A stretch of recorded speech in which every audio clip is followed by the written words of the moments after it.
Demokrasi Pancasila adalah sistem demokrasi yang berlandaskan pada nilai-nilai Pancasila dan Undang-Undang Dasar 1945.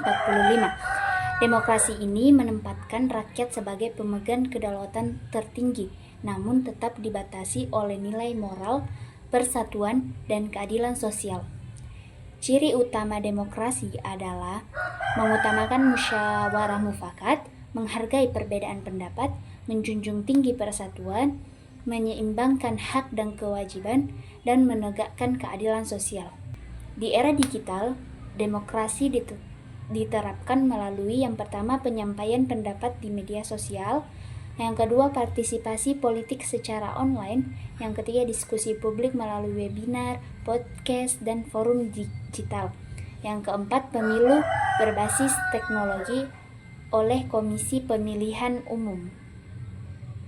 Namun, kebebasan ini harus dibarengi dengan etika digital agar tidak berubah menjadi ujaran kebencian, hoaks, dan provokasi.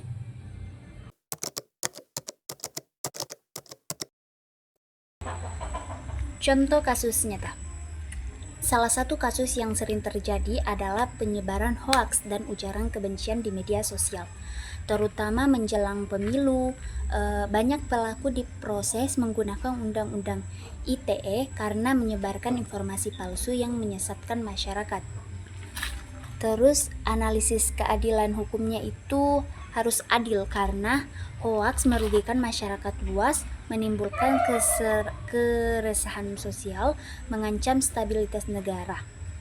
Namun harus tetap profesional, artinya kritik terhadap pemerintah tidak boleh otomatis dikriminalisasi. Hukum harus ditegakkan. Tujuan hukum adalah mendidik dan melindungi rakyat, bukan menakut-nakuti. Jadi, penegakan hukum yang adil adalah hukum yang tegas, jujur, dan tidak merampas kebebasan berekspresi yang sehat. Beberapa ancaman nyata yang dihadapi Indonesia saat ini adalah yang pertama radikalisme digital, yaitu peran ekstrim kini menyebar melalui media sosial, grup tertutup, dan konten propaganda online. Radikalisme menyasar generasi muda dan dapat mengancam persatuan bangsa.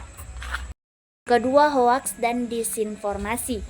Hoaks dapat memecah belah masyarakat, menimbulkan kebencian antar kelompok, dan merusak kepercayaan terhadap negara.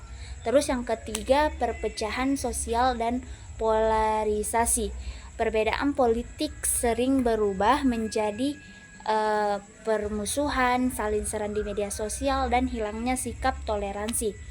Pemerintah melalui Kementerian Komunikasi dan Informatika terus berupaya memblokir konten berbahaya, namun peran masyarakat tetap sangat dibutuhkan.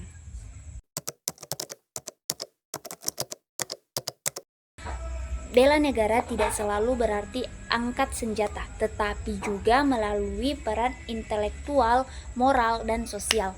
Contoh aksi bela negara mahasiswa yaitu tidak menyebarkan hoaks, aktif melawan ujaran kebencian, menghidupkan diskusi ilmiah di kampus, mengedukasi masyarakat tentang literasi digital, menggunakan media sosial secara positif, menghargai perbedaan pendapat, menjaga persatuan meski berbeda pandangan, dan melestarikan budaya bangsa.